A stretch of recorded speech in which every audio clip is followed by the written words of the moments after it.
President Bola Tinubu recalled all Nigerian ambassadors over 18 months ago. As of now, no new appointments have been made, leaving embassies across the globe without substantive heads. Now, while lower-level diplomatic staff continue day-to-day operations, they lack the authority and access needed to engage in high-level negotiation. In short, the recall without replacement has created a diplomatic and economic bottleneck. Well, joining me to discuss this is Bamidele Ayemibo. He is the lead consultant of 3T Impex Consulting. I also have a Professor Jelili Adebiyi, is a development scholar. Gentlemen, thank you for your time. Yeah, thank you for having us on the show today. All right, let me start with you, Mr. Ayemibo. Up to now, I mean, one is every country, has a, what I call it, diplomatic representation across the globe. But in the case of Nigeria, as of now, in terms of its leadership, there seems to be a vacancy as regards ambassadors, even though we know that staff, that work across the various embassies are there. But how much of a, if I put it in any way, are we at any diplomatic risk?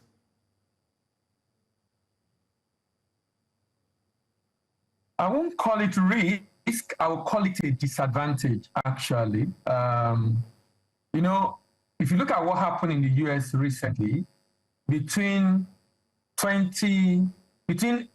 April 1st, during the declaration day of Trump, and August, 90 days window, a lot of negotiation happened that made a change or shift in the tariff of the US for a number of countries around the world. That was only made possible because they have an ambassador in the US who is able to gain easy access to the White House and be able to have the right conversation as soon as possible. High-level conversation. So it's a disadvantage, in my opinion, particularly for country for which we need such kind of conversation, such kind of relationship. Maybe that's also why we have not even done much, because it was 14% April 1, and it's still 14%, because I'm not sure any conversation really went on regarding our tariff with the US because of this issue. So for me, I think it's a disadvantage, and a lot of disadvantages they'll probably talk about in the course of the conversation. All right, I would also pose the same question to Professor Adebiyi. He said it's not a risk, but a disadvantage. Do you think this is the case? Is Nigeria, in the global space, somewhat vulnerable as a result of this gap? Yeah, thank you so much. For the information of our viewer, there was a time in my career that I was a member of a Nigerian diaspora organization, worldwide board member. I was a member of the worldwide chapter. And that was by virtue of my position as the secretary of the Nigerian diaspora organization, Malaysia. And that gave me the significant opportunity to understand the inner workings of the Nigeria embassies abroad. One of the things I appreciated and I came to really, really understand about them is how much of the time they spend establishing not just this diplomatic relationship with the host country, but mobilizing businesses from the host country to Nigeria. It's something that they do a lot. And by virtue of my experience, by virtue of my inner house knowledge of how the process unfolded back in the days, I knew that there were high-level engagement that only the ambassador could lead. So that meaning that if you do not have ambassadors, abroad, what that means is that some of these lower staff that would potentially step in their roles may not be able to hold such high-level conversation. And the other thing I also came to know is that within the diplomatic, ecosystem, there is a lot of hierarchies. Hierarchies are respected. And what that means is that your hierarchy might actually determine whether you be allowed opportunity to be part of certain salient conversation. because when you look at the structure of a foreign embassy, you come to realize that they have what they call the ministers in charge of education. All right. At least based on my experience back in the days, they have a minister in charge of trade relationship. They have a minister in charge of foreign relationship. We don't just have a foreign mission. It's part of the diplomatic structure. All right. So sorry, Professor Adebiyi, because I know we are really trying to, of course, manage time. You've sort of given us, you know, a purview of what the structure is like, but that will take us to the conversation of the crop of persons that, you know, lead the diplomatic envoy across, you know, the nations, you know, of the world.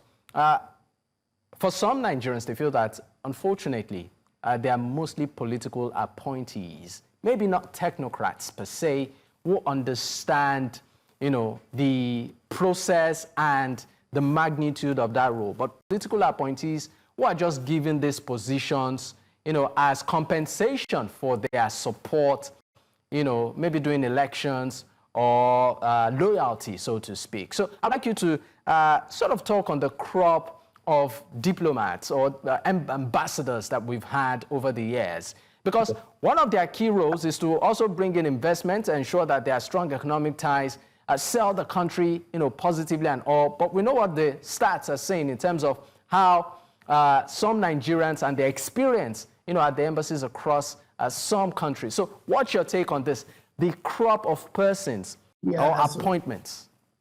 Yeah, I would disagree with that conclusion. Because we have the career diplomat, they are trained, and when they post a politician, a political appointee is appointed as an ambassador, he doesn't just operate as an individual. He leverages the expertise, it leverages the experience of those that are trained as career diplomats, and they work together as an ecosystem based to the extent of my knowledge in Malaysia. And in fact, when I got to Malaysia, one of the things we got to know was that Ambassador Dosunmu, who happened to have been posted to Malaysia at a point in time, was regarded as the best among those that held that same position.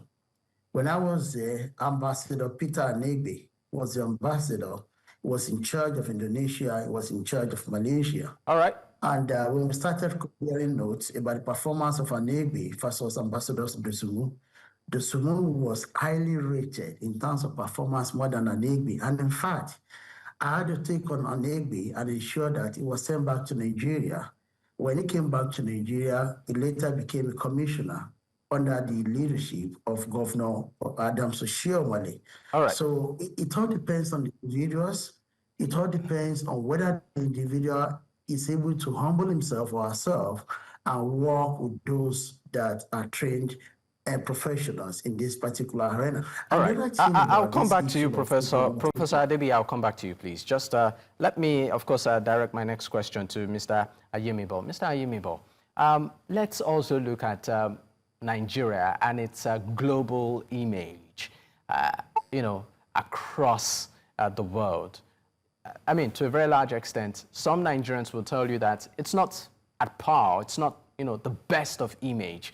Even traveling across to other countries, the way Nigerians are treated, you know, at airports, at entry points, you know, there seems to be some sort of discrimination. And once they see the green passport or they hear you're from Nigeria, there's a certain perception. Do you think our embassies out there are doing well enough to sort of manage this situation and put the country in good light? I'm not sure that's the job of the embassy. I think it's the job right from home. The embassy can step in to support where required, but we already as much as it's not the job of the embassy, they also have a stake in this. If there are issues, for instance, with Americans in Nigeria, the first point is usually the embassy. But some Nigerians will tell you that might not be the case, you know, for them, maybe when they are stranded in other countries. So I think the embassy is to have a role to play in this. No, you're talking about someone at the airport showing a green passport, being profiled. That's just a scenario I gave. Is different from the way they are treated within the country. I'm talking about when you get to an embassy, you get to the border post of a country, they see your green passport and your profile. I've been to a number of countries, and the way we're treated was not very nice. At the airport, not inside the country, at the airport. And the reason is simple, because of the history of our people passing through that border. So for me, I don't think we have control over that. If our brothers are, in fact, I had an experience in China some time ago. I think we enter from Kunming, from Thailand into Kunming, and the only thing they didn't do is to strip us naked. They checked everything, including the visa they gave us in Nigeria. They will finish, they'll come and check again. They put us inside the gadget, spinning the gadget. When they finish, they have to apologize. Now, on that flight, it was predominantly Asians, mainly Chinese and Thailand nationality. Only 2 blacks, myself and the client that we went together to China. And they had to apologize to us afterward. And they made a statement. They said, it is because of the experience of our brothers in West Africa. That was their exact word. They said, sorry, I need to get that correctly. You said in West Africa. So they were not specific about the country. That was the word they used, West Africa. That was the word they used, in West Africa. Now, but where I'm going is, there was an experience that made them to behave that way. An embassy cannot stop that. When we got into the country, we were not treated that way. We were received in the hotel everywhere we went to. But at the border post, to enter the country, because of previous experiences. So I think that we need to fix that ourselves. Sincerely, we need to fix that. And if we don't fix that, it's just going to get worse. I know some embassy can be overbearing, because I've also been in Ethiopia airport, and the way we're treated, and it's also African, but it wasn't funny. But where I'm going is that I don't think the embassy have control over that. Now, if a Nigerian have an issue within the country, I think they need to. Now, let me say something about what the Prof talked about. I like the second response of Prof to the specific about the ambassador in question, because not all of them behave that way. I've had an experience with ambassador in Cote d'Ivoire. It wasn't a good experience at all. They were supposed to promote trade, right? We came into Cote d'Ivoire. There was an issue they had with the Nigerian we work with in Cote d'Ivoire, but because of the issue they have with the Nigerian in Cote d'Ivoire, you know, all that they needed to support to get the goods for trade. It was a trade mission. It was a made in Nigerian exhibition in Cote d'Ivoire, and they did not support. In fact, they withdrew whatever support they've given before. The goods coming in, we had to pay duty in Cote d'Ivoire, which they were using diplomatic means to get those goods out, because they were not meant for sale. They were meant for exhibition in Cote d'Ivoire. And we're asking ourselves, these are supposed to be Nigerians in Cote d'Ivoire who is supposed to support business in entry Cote d'Ivoire, but they didn't do that. All right. So it will have a fantastic experience that Prof had in Malaysia with the other ambassador. But I can say for a fact, in fact, I'm of the opinion that the president, in appointing ambassador now, should give them a matching order.